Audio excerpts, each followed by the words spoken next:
I cut my trip short and pulled into the driveway to see a police cruiser at my basement light on. I heard my 9-year-old daughter screaming.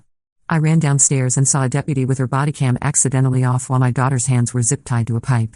My husband stood there filming, laughing. "Let's see if mom saves you." The deputy turned and barked, "What are you doing here?" Their last grave mistake, they touched my daughter. The gravel crunched under my tires as I cut the engine, and immediately I knew something was wrong. The business trip to Denver was supposed to last 3 days.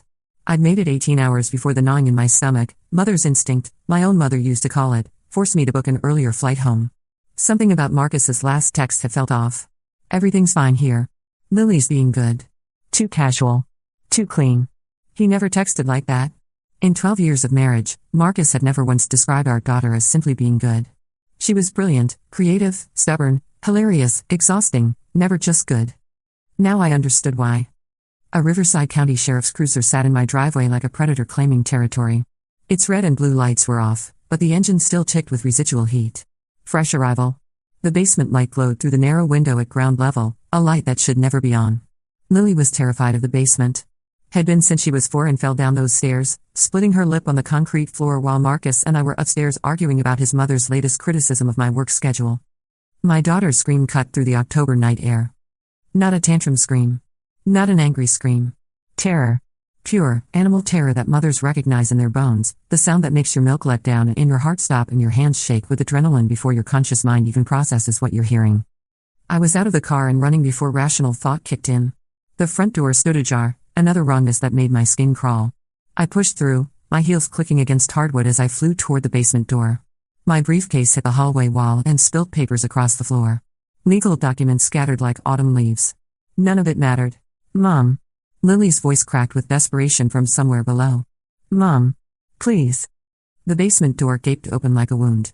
Light spilled up the stairs, casting harsh shadows against the walls lined with family photos, happier times when we believed in forever. I took the steps 3 at a time, my business suit jacket catching on the rough wooden handrail Marcus had installed himself during one of his brief home improvement phases. What I saw at the bottom stopped my heart. Lily sat on the concrete floor, her small wrists zip-tied to the exposed water pipe that ran along the basement wall. Her school clothes, the purple unicorn shirt I bought her last month because she begged for it in Target, claiming unicorns were scientifically fascinating, were dirty and torn at the shoulder. Tear tracks carved clean lines down her dirt-smudged cheeks. Her green eyes, so much like mine, were wide with shock and fear and something else. Something that looked like betrayal, as if the world had just revealed itself to be a much darker place than she'd ever imagined. But it wasn't just Lily that froze my blood. A Riverside County deputy stood over my daughter, her body camera conspicuously dark. No red recording light. Deputy M. Torres, according to her nameplate. Mid-30s, blonde hair pulled back in a regulation bun, hand resting casually on her service weapon like she was posing for a recruitment poster. She looked at me with a flat, assessing stare of someone comfortable with power, someone who'd learned that authority was something you wore like armor. And Marcus, my husband of 12 years, father to my child, the man who'd once cried when Lily took her first steps, stood in the corner with his phone raised, recording everything. His face lit up with genuine amusement, like he was watching a particularly entertaining movie. Like our daughter's terror was content for his personal highlight reel. "Let's see if mom saves you," he said to his phone, narrating like some twisted documentarian. "This should be good." The deputy turned toward me, her expression shifting from casual authority to something harder. More dangerous. More personal. "What are you doing here?" The question hit me like a physical blow. What was I doing here? In my own home? In the house where I painted nursery walls and kissed scraped knees and read bedtime stories? Where my daughter was now restrained like an animal while these two stood over her like she was entertainment. Something cold and primal uncoiled in my chest. Something that had been sleeping for 34 years, waiting for exactly this moment. The thing that lived in mothers' hearts, the ancient programming that turned ordinary women into forces of nature when their children were threatened. "That's my daughter." My voice came out level, controlled. Lawyer voice? The voice that had won custody cases and faced down district attorneys and convinced juries that reasonable doubt was more than just a legal concept. "And this is my house." Deputy Torres shifted her weight, hand moving closer to her weapon. The movement was practiced, automatic. "Ma'am, you need to step back. This is an active investigation." Investigation of what? I stepped down another stair, closing distance. The basement smelled like dust and fear and something else, something chemical and wrong. What crime did my 9-year-old daughter commit that requires restraints? Marcus laughed, actually laughed, and adjusted his phone angle to get a better shot.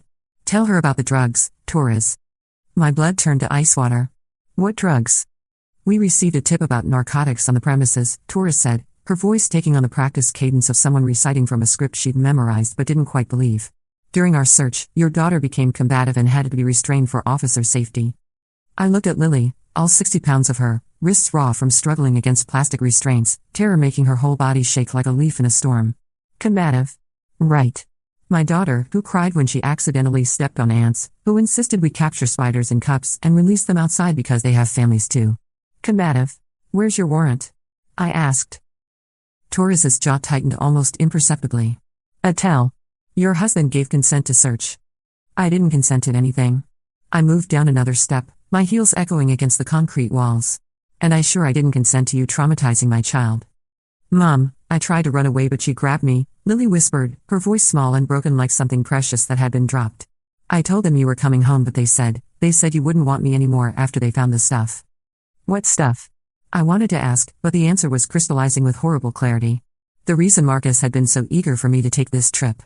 The reason he'd insisted I stay the full 3 days, claiming he wanted alone time with Lily. The reason he'd been so confident, so smug, these past few weeks, like he was sitting on a secret that would change everything. He was setting me up. The stuff they planted, I said quietly. Torres's hand moved to her weapon grip, fingers curling around the handle. That's a serious accusation, ma'am.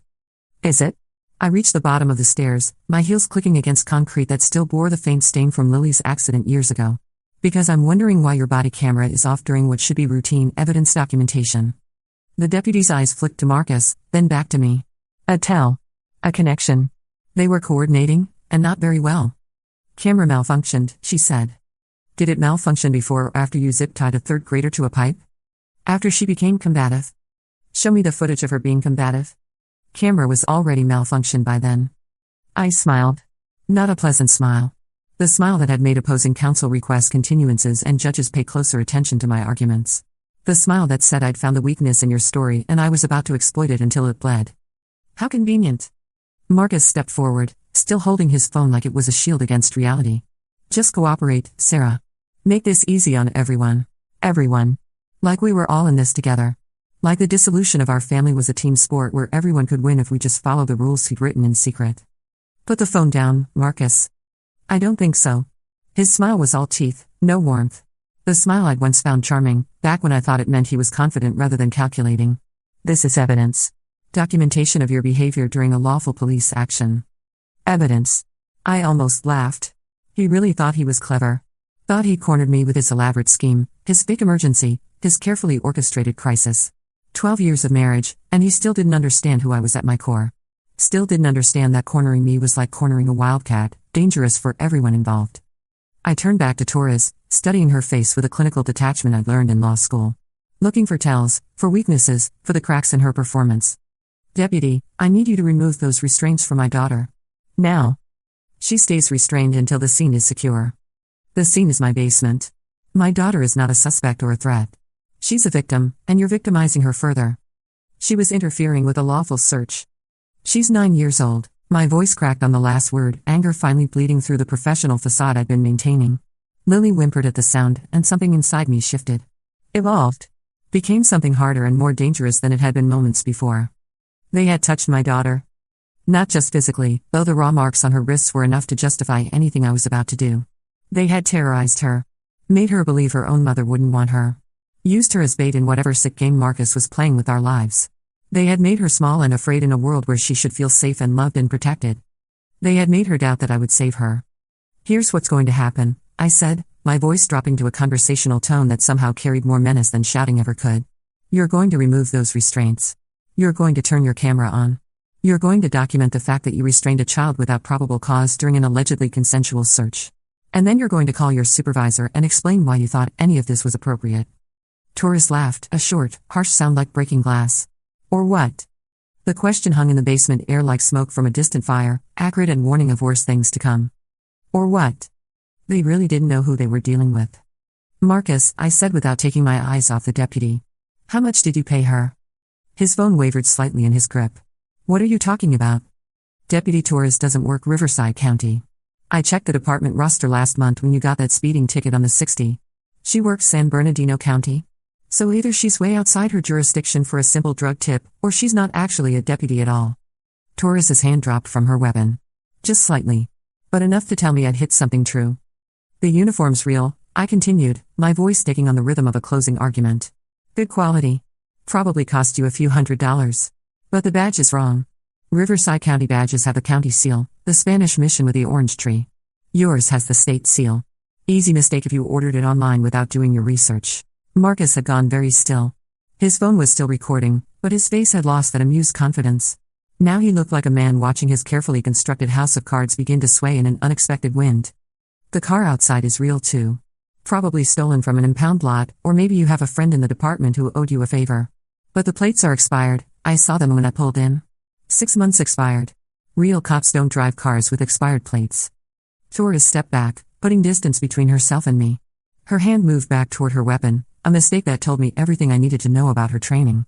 Or lack thereof. Real cops didn't telegraph their intentions like that.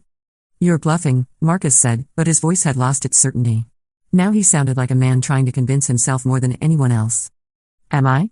I pulled out my phone, thumb hovering over the screen. Should we call the real Riverside County Sheriff's Department and ask them to verify Deputy Torres's credentials? I have the non-emergency number saved in my contacts. Very convenient for a criminal defense attorney. The basement went dead silent except for Lily's ragged breathing and the distant hum of the water heater cycling on. You set this whole thing up, I said, pieces falling into place like puzzle pieces I should have seen months ago. The late-night phone calls Marcus claimed were work-related. The sudden interest in my travel schedule. The way he'd been pushing for me to take more business trips, claiming he wanted to spend quality time with Lily. The business trip. The early morning call from your client that required you to take Lily to school, which gave you access to my car, my purse, my house keys while I was rushing to catch my flight.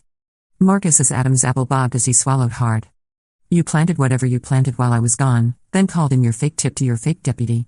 The plan was to have me come home tomorrow to find Lily traumatized and drugs in my house.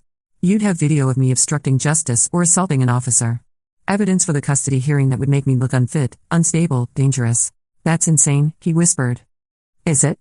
Because you've been pushing for sole custody for months. Your lawyer's been asking for emergency hearings based on my increasingly erratic behavior. Behavior that coincidentally started right around the time you began documenting everything with that phone of yours. Every argument, every moment of frustration, every time I've been tired or stressed or human. I gestured to the device in his hands, still recording, still gathering evidence for a case that would never see court. The drugs aren't even real, are they? I asked Torres. Because you'd need real drugs to make real charges stick, and that would mean involving real police. Can't have real police asking real questions about why you're freelancing for angry husbands. Can't have them wondering why you're operating outside your jurisdiction without backup or proper documentation. Torres's composure finally cracked. You don't know what you're talking about. I know exactly what I'm talking about. I'm a family law attorney, remember? I've seen this play before. Husband wants out of marriage but doesn't want to pay support. Husband doesn't want to split assets or deal with custody arrangements that treat both parents as equals. Husband manufactures crisis to paint wife as unfit parent. Husband gets custody, house, savings account, and freedom from alimony. I stepped closer to Torres, close enough to smell her perfume, too much of it, like she was trying to cover the scent of fear and cheap fabric softener. What I don't know is how much he paid you to terrorize my daughter. But I'm curious about the going rate for fake police work these days. Is it hourly, or do you charge a flat fee for child abuse? Torres drew her weapon. The movement was clumsy, desperate. Not the smooth draw of someone with real training, but the panicked grab of someone in over their head. She held the gun like it was foreign to her hands, finger on the trigger instead of alongside the frame, muzzle wavering as her hands shook. Back off, she said. Lily screamed. The sound cut through me like glass, and suddenly the cold calculation in my mind gave way to something much more primitive. Much more dangerous. The thing that lived in mothers' hearts, the ancient programming that had once helped our ancestors protect their young from predators with nothing but determination and fury. You just made your last mistake, I said. Torres's eyes darted to Marcus, seeking guidance, reassurance, some indication that this was still under control. You said she'd cooperate. You said she'd fold when she saw the evidence. She will. But Marcus's voice shook as he said it, and we all heard the doubt. Sarah, just do what she says. Think about Lily. I'm thinking about Lily. I'm thinking about my daughter who's been zip-tied to a pipe while 2 adults terrorize her for money. I took a step forward, and Torres raised the gun higher. Put the weapon down, Torres. Now. Before you make this so much worse for yourself. I'm the one with the gun. Are you? I smiled again, and this time I let her see all the rage I'd been keeping leashed. All the maternal fury that had been building since I'd heard my daughter scream. Because from where I stand, you're a civilian who just drew a weapon on a mother in her own home while illegally restraining a child. That's not law enforcement. That's kidnapping. Assault. Terroristic threatening. I took another step forward. And I'm a criminal defense attorney who knows exactly how the law works when mothers protect their children from people who threaten them with weapons. Another step. Castle Doctrine. Stand your ground. Defense of others. Justifiable homicide and protection of family members. Torres's hands shook as she held the gun, and I could see the moment she realized she was in over her head. Way over her head. This wasn't supposed to be complicated. It was supposed to be easy money, a favor for a friend, maybe a little excitement in an otherwise boring life. It wasn't supposed to involve actual violence or real consequences. I will end you, I said quietly, and meant every word. Not because I want to. Not because I'm angry. But because you threatened my child, and that makes you a problem that needs solving. Sarah, Marcus started. Shut up, Marcus. I didn't look at him. Couldn't look at him without losing focus, without letting the betrayal and hurt cloud my judgment. Your fake deputy here has about 10 seconds to put that gun down and release my daughter before I show her what a real mistake looks like. Torres's breathing came fast and shallow. Panic breathing. The gun wavered in her grip like a compass needle seeking true north. She's bluffing, Marcus said, but his voice was thin. Desperate. Sarah doesn't, she's not violent. She's never. I'm not violent by nature, I agreed, my eyes never leaving Torres's face. I believe in due process. Legal remedies. Civilized solutions to complex problems. I've spent my entire career working within the system to help families resolve their conflicts peacefully. I took another step forward, and the gun barrel trembled. But you made this personal when you put your hands on my daughter. You made it primal. And the thing about mothers, Deputy Torres, is that we stop being civilized when our children are threatened. We stop caring about consequences and legal niceties and what other people might think. We become something much older and much more dangerous. The gun shook harder in her hands. 10 years from now, I continued, if you're very lucky, you'll be getting out of prison and trying to rebuild your life with a felony record and a reputation as someone who terrorizes children for money. If you're not lucky, you'll be explaining to a jury why you thought it was reasonable to draw a weapon on an unarmed woman in her own basement while her illegally restrained child watched. Torres looked at Marcus again, seeking guidance that wasn't coming. He stood frozen, phone still in hand, finally understanding that his clever plan had just become his worst nightmare. Of course, I said, that's assuming you live long enough to see a courtroom. The words hung in the air like a promise. Like an oath sworn on something sacred. Torres's resolve cracked completely. The gun dropped to her side, though she didn't release it entirely. Her face had gone pale, and I could see sweat beading on her forehead despite the cool basement air. This is insane, she whispered. This is motherhood, I corrected. This is what happens when you threaten something more precious to me than my own life. Now cut my daughter loose. She hesitated, looking between Marcus and me like we might somehow work out a compromise that would let her salvage this situation. Let her walk away with her money and her skin intact. There was no compromise. Not anymore. The moment they'd put restraints on my child, they'd crossed the line that couldn't be uncrossed. They'd entered territory where normal rules didn't apply, where the only law was the ancient code that protected young from predators. I moved. Not toward Torres, toward the workbench along the far wall where Marcus kept his tools. My fingers closed around the handle of a claw hammer, its weight familiar and reassuring.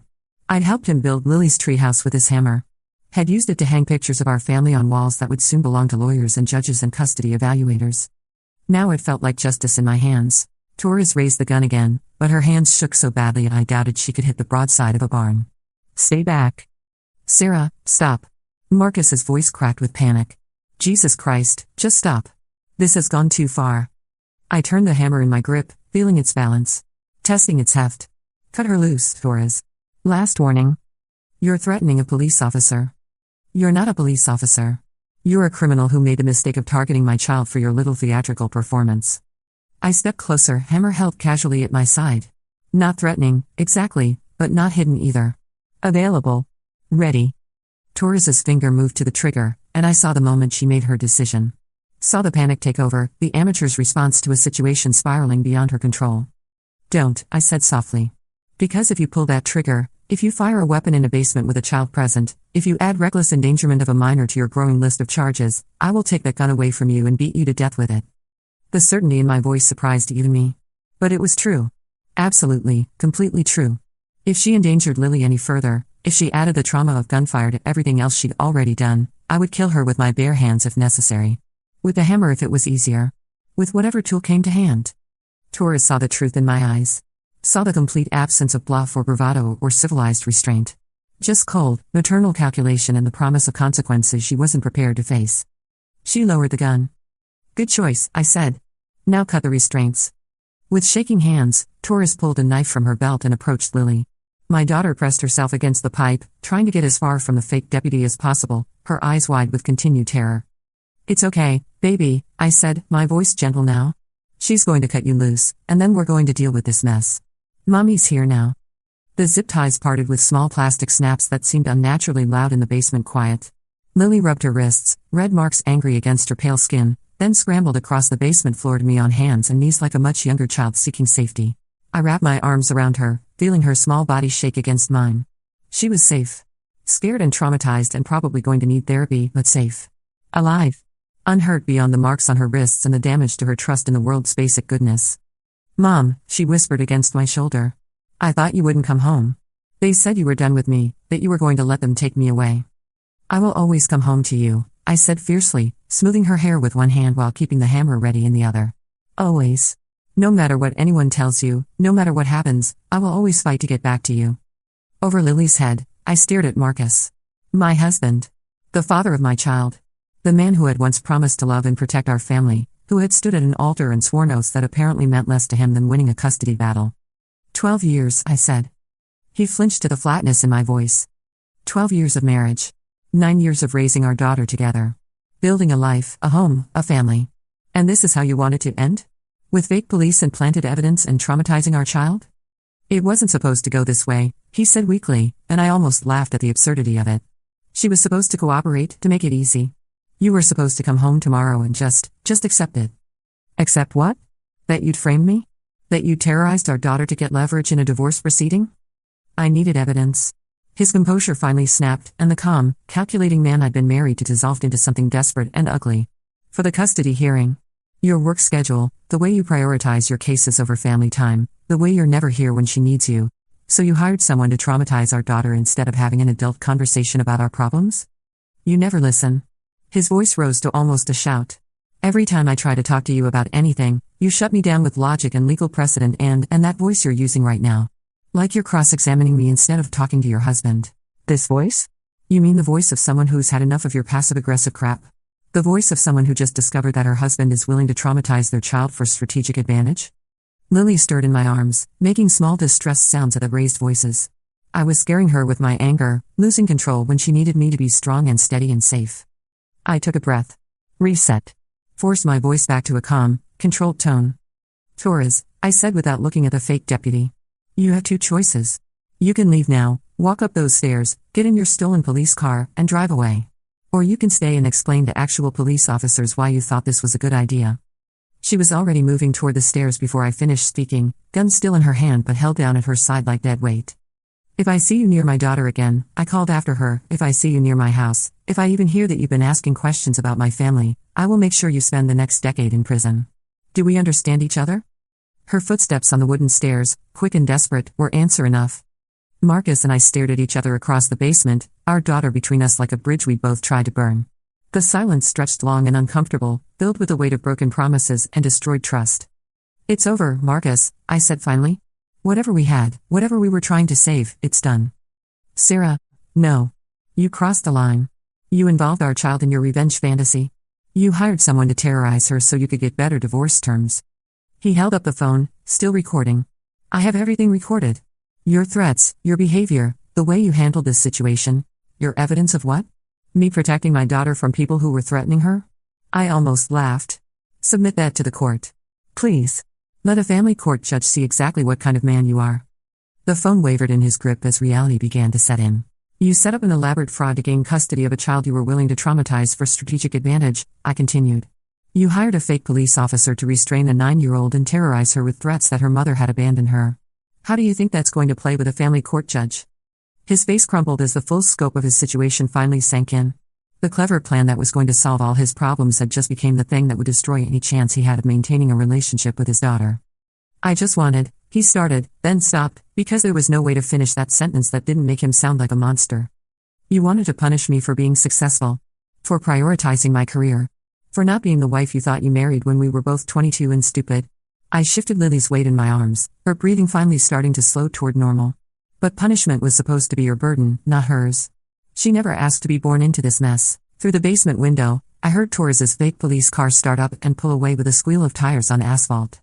Soon she'd be just another bad memory, another cautionary tale about people who mistook desperation for intelligence. Another criminal who learned too late that there were some lines you didn't cross, some people you didn't threaten, some mistakes that couldn't be undone. Marcus was a different problem entirely. More complicated. More personal. The betrayal cut deeper because it came from someone who was supposed to love us, supposed to protect us, supposed to put our daughter's well-being above his own wounded pride. Here's what's going to happen, I said, my voice taking on the clinical tone I used for settlement negotiations. You're going to pack your things and leave. Tonight. Tomorrow I'm filing for divorce and full custody, and I'm going to include every detail of this evening in my petition. You can't prove, can't I? I gestured around the basement with my free hand. You think I don't know about the bag of oregano you planted in my car? You think I won't find whatever else you hid while I was gone? You think Torres won't roll over on you the moment real police start asking questions? His eyes widened. He'd hidden more than I'd guessed, and my confident assessment told him I was already 3 steps ahead of his planning. 12 years, Marcus. I know how you think. I know your tells. I know you're not nearly as clever as you believe yourself to be, and I know you didn't think this through nearly as well as you should have. I started up the stairs, carrying Lily toward the light and warmth of the house above. At the landing, I turned back to look at him one last time. For the record, I said, I would have given you joint custody. I would have split assets fairly. I would have worked out a reasonable support arrangement that respected both our contributions to this family. His face was pale in the harsh basement lighting, and I could see tears starting to form in his eyes. Too little, too late. But you decided to involve our daughter. You decided to traumatize her. You decided that winning was more important than her well-being, that your wounded pride was worth more than her sense of safety and trust. I paused, making sure he understood. That was your grave mistake. I carried Lily upstairs to the kitchen, setting her on the counter while I examined her wrists under the bright overhead lights. The marks were already fading from angry red to dull pink, more frightening than permanently damaging, thank God. I got ice from the freezer and wrapped it in a dish towel, then held it gently against her skin. Does that help? I asked. She nodded, not trusting her voice yet. Her eyes kept darting toward the basement door, as if she expected Torres to come back. Expected the nightmare to continue. She's gone, I said softly. She's never coming back. I promise. What about Daddy? The question I'd been dreading. How do you explain to a 9-year-old that her father had orchestrated her own terrorization? How do you maintain any kind of relationship between them after something like this? Daddy made some very bad choices tonight, I said carefully. He's going to have to face the consequences of those choices. Is he going to jail? I don't know, baby. Maybe. Probably. He did things that were against the law. She absorbed this with the strange resilience children sometimes show in the face of adult failures.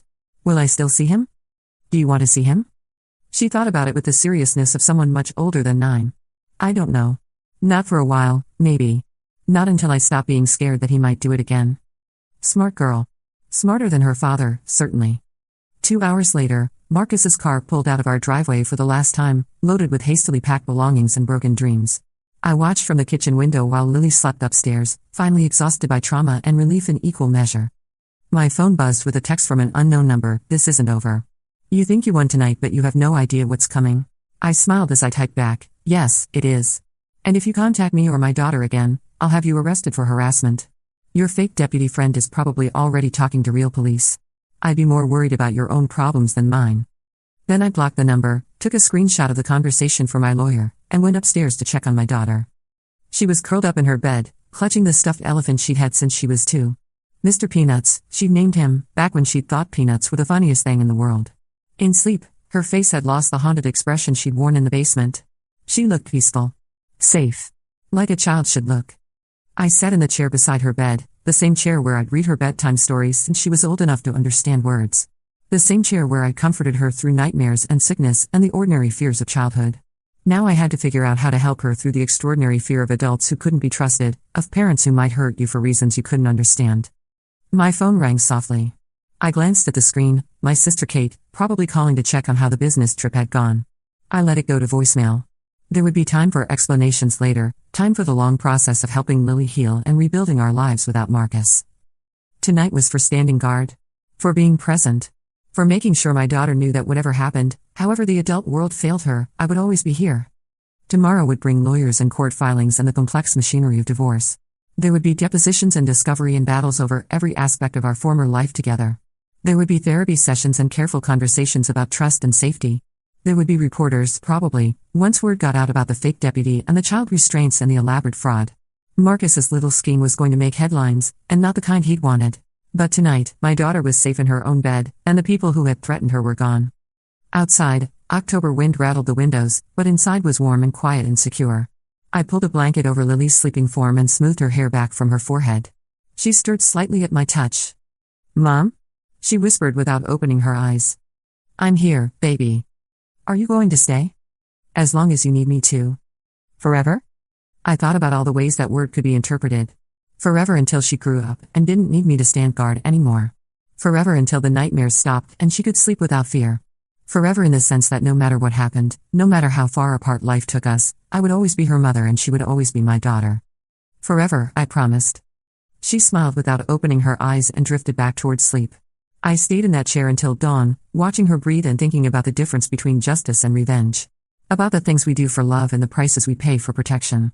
About the grave mistakes people make when they underestimate the lengths a mother will go to keep her child safe. The morning light crept through the curtains like hope itself, painting everything in shades of gold and possibility. Somewhere in the city, Marcus was waking up alone in a hotel room, probably already regretting the choices that had brought him there. Probably already crafting his defense, his explanations, his justifications for why terrorizing a 9-year-old had seemed like a reasonable strategy. Somewhere else, Torres was learning that impersonating an officer and restraining a child carried serious federal charges, regardless of who paid for the performance. Her little side business in fake law enforcement was about to become a full-time legal nightmare. But here, in this room, in this moment of quiet morning light, none of that mattered. My daughter was safe. She was breathing steadily in her own bed, surrounded by her books and toys and all the ordinary magic of childhood. The stuffed animals that lined her shelves stood like small guardians, witnesses to the fact that sometimes love really was enough. Sometimes mothers really could save the day.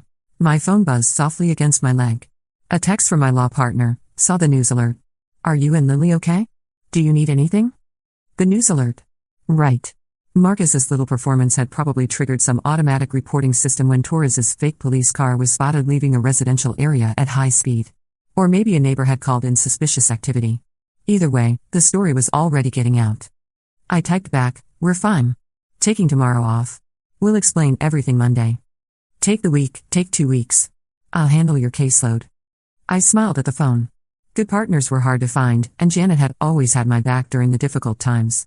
She'd be horrified when she learned the full story, but she'd also understand why I'd done what I'd done. She had kids too. Another text, this one from an unknown number. "Sarah, this is Detective Martinez, Riverside County Sheriff.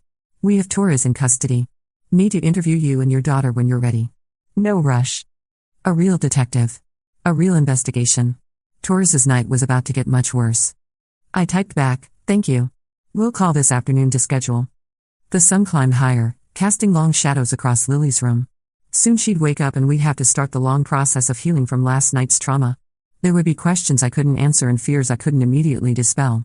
There would be therapy and legal proceedings and the slow work of rebuilding trust in a world that had revealed itself to be more dangerous than she'd known. But we'd do it together.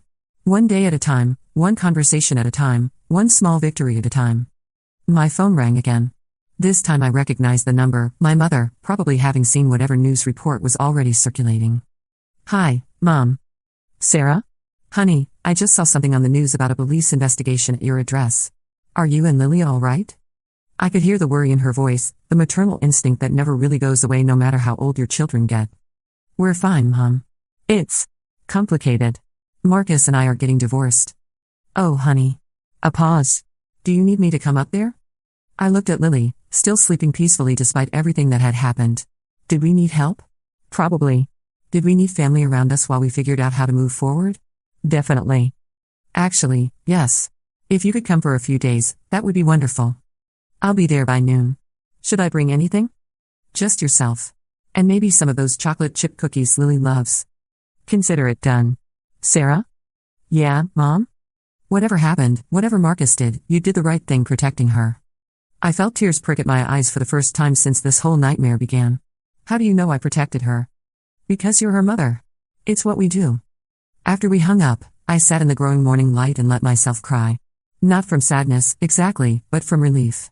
From the recognition that the worst was over, that we'd survived the thing that had threatened to destroy us. From the overwhelming gratitude that my daughter was safe and whole and sleeping peacefully in her own bed. The tears felt good.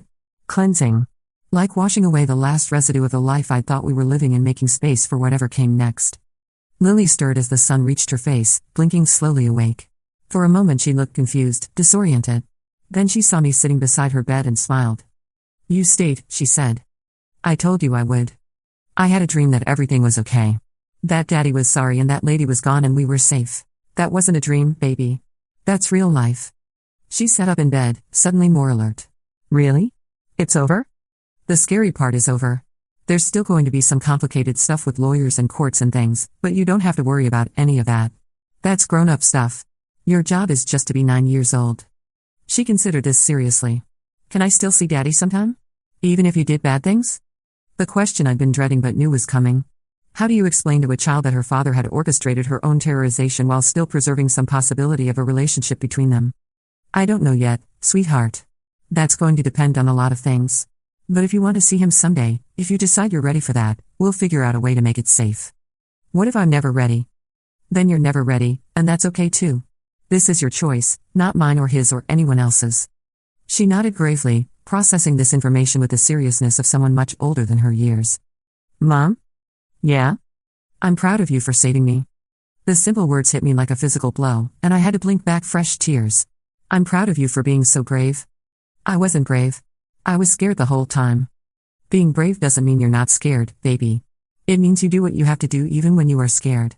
And you did everything exactly right. You didn't give up, you kept calling for me, you didn't believe them when they said I wasn't coming home. She smiled at that, a real smile that reached her eyes for the first time since I'd found her in the basement. "Are you hungry?" I asked. "We could make pancakes." "The Mickey Mouse ones?" "The Mickey Mouse ones." She bounced out of bed with something approaching her normal energy, and I followed her downstairs to the kitchen. The basement door was closed now, and I made a mental note to keep it that way for a while. There was no reason for either of us to go down there until the memories had time to fade. As I mixed pancake batter and Lily chattered about her plans for the weekend, I found myself thinking about resilience. About how children sometimes recover from trauma faster than adults, how they can compartmentalize and move forward in ways that astonish the grown-ups around them. But I also thought about vigilance. About the fact that Marcus was still out there somewhere, probably already planning his next move. About the possibility that this wasn't really over, just paused. About the long road ahead of us as we navigated divorce proceedings and custody battles and the slow process of rebuilding our lives. My phone rang while I was flipping pancakes. "Detective Martinez." "Miss Chen? Sorry to call so early, but I wanted to update you on the Torres situation." "What's happening?" "She's talking. A lot. Turns out she's not a deputy at all. She's a security guard who got fired from 3 different companies for excessive force complaints. She's been running this fake police scam for about 6 months, mostly targeting women in custody disputes." I felt my blood run cold. How many other families has she done this to? "We're still investigating, but at least 4 that we know of. Your situation is actually the first one where the mother came home early and disrupted the plan. Usually, the women come home to find their kids traumatized and evidence planted, just like your husband intended. 4 other families. 4 other children terrorized by fake police while their fathers recorded evidence for custody battles. The scope of it made me feel sick. What about Marcus? We're issuing a warrant for his arrest this morning. Conspiracy to commit kidnapping, child endangerment, filing false police reports, conspiracy to impersonate a peace officer. He's looking at serious prison time." "Good," I said, and meant it. "What do you need from us?" "Whenever you and your daughter are ready to give statements, we'll need detailed accounts of what happened. But there's no rush. We have Torres's confession and your husband's recording of the whole thing. Pretty solid case. His recording. Right. Marcus had been so convinced he was gathering evidence against me that he documented his own crimes in high definition." "Detective? How did you find Torres so quickly?" "Anonymous tip. Someone called in a report of a fake police car leaving your neighborhood at high speed. By the time we located the vehicle, she was already falling apart. These amateur operations don't hold up well under real pressure." After we hung up, I served Lily her Mickey Mouse pancakes and watched her eat with something approaching normal appetite. She was going to be okay. Probably better than okay, in the long run. Children are remarkably resilient when they have at least one adult they can trust completely. "Mom?" she said around a mouthful of pancake. "Yes, baby?" "When Grandma gets here, can we tell her about last night?" "Do you want to tell her about it?" She thought for a moment. "I think so. It might help to talk about it with someone else who loves me." Smart girl. Talking about trauma, processing it with people who care about you, that was exactly the right instinct. We can tell her whatever you want to tell her.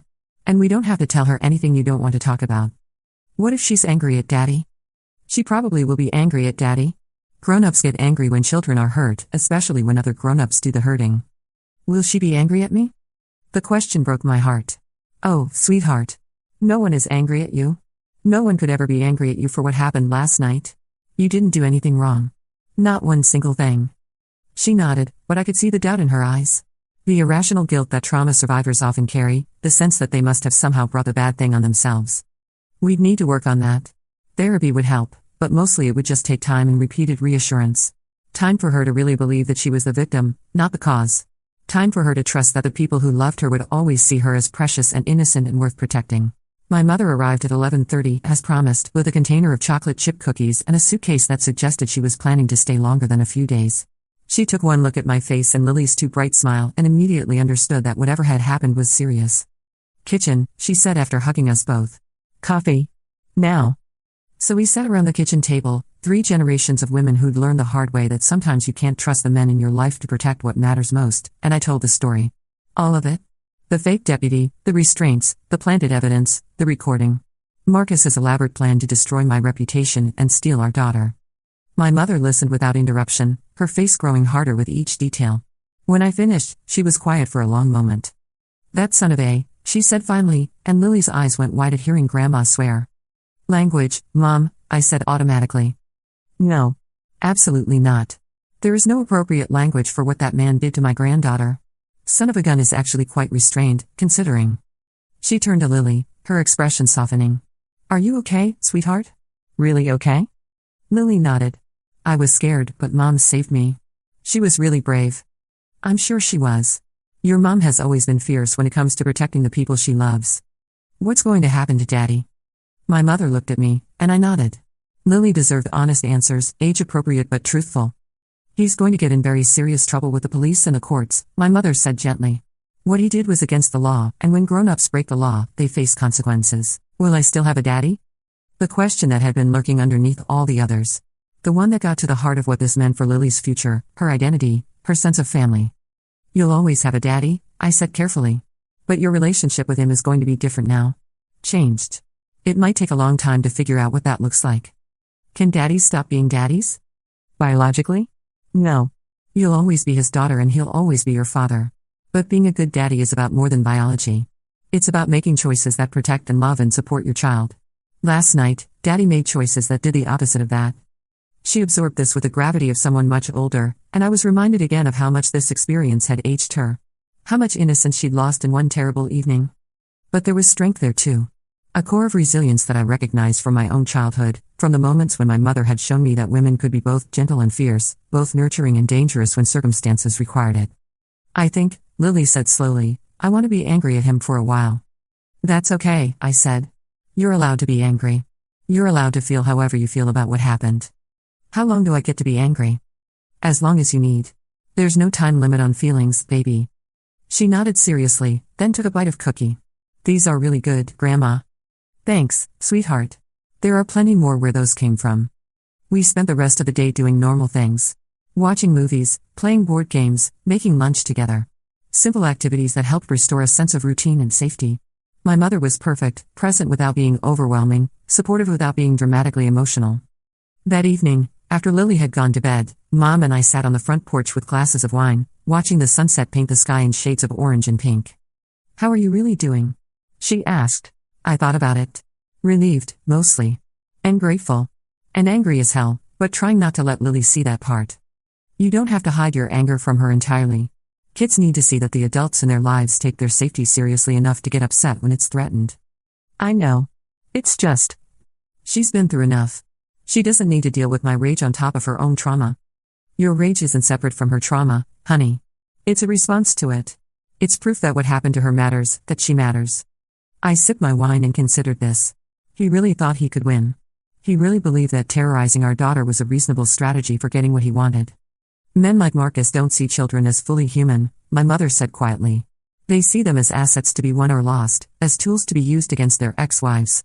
The idea that Lily has her own feelings, her own trauma, her own right to safety, that doesn't register. How did I marry someone like that? How did I not see it? Because he hid it well. Because he was probably different when you met him, or at least better at pretending to be different. And because you were young and in love and you believed that people who claimed to love you would act with love. The wine was making me philosophical, or maybe it was just the exhaustion of the last 24 hours catching up with me. I keep thinking about what would have happened if I hadn't come home early, I said. If I'd stuck to the original plan and returned tomorrow afternoon. But you did come home early.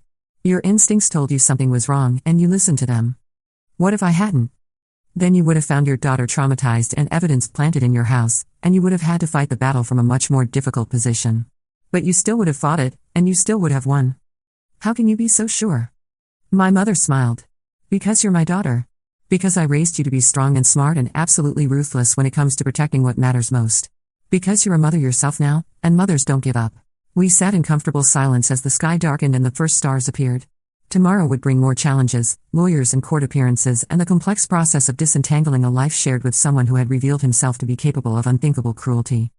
But tonight, sitting on my own front porch with my mother beside me and my daughter sleeping safely upstairs, I felt something I hadn't expected to feel again for a long time. I felt victorious. Not happy, exactly.